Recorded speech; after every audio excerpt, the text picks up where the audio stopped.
I think what is so important for folks to understand is that this problem is bigger than one person, and it actually is bigger than the minority leader in the Senate. Let's talk about this shutdown deal and the Senate Democrats who agreed to the shutdown deal, the 8 Senate Democrats. And what I want to introduce here is a phrase called the rotating villain, and that's who these 8 Democrats are. You had 8 Senate Democrats who coordinated their own votes on this, as well as you have 2 retiring members. Many of them are also up in several cycles from now, with the hope that people are going to forget this moment. And I think what's important is that we understand that this is not just a leader is a reflection of the party, and Senate Democrats have selected their leadership to represent them.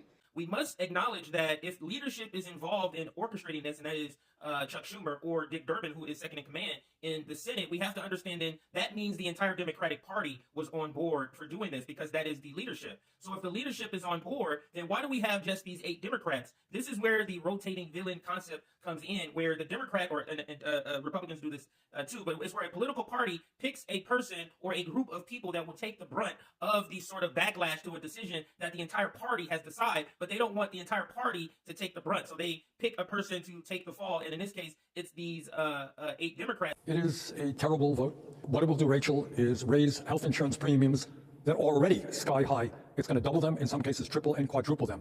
It's going to pave the way for 15 million Americans to be thrown off of Medicaid. 15 million people. Studies suggest that when you throw low-income and working-class people off of the health care they have, some 50,000 will die unnecessarily every year. 50,000 people will die unnecessarily. So this was a terrible, terrible piece of legislation.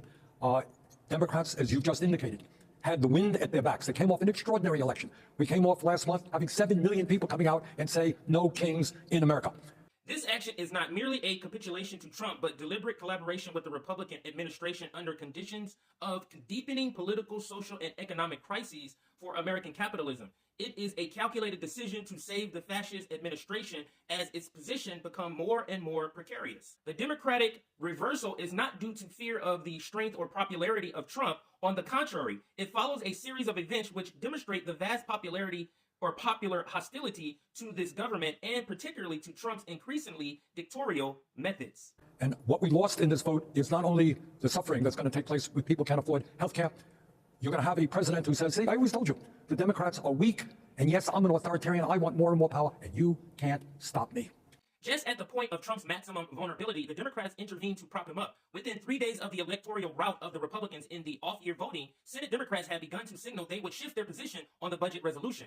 The Democrats dropped what they had presented as their main purpose in blocking the budget resolution, the expiration of premium subsidies for millions of working-class families enrolled under the Affordable Care Act, otherwise known as Obamacare.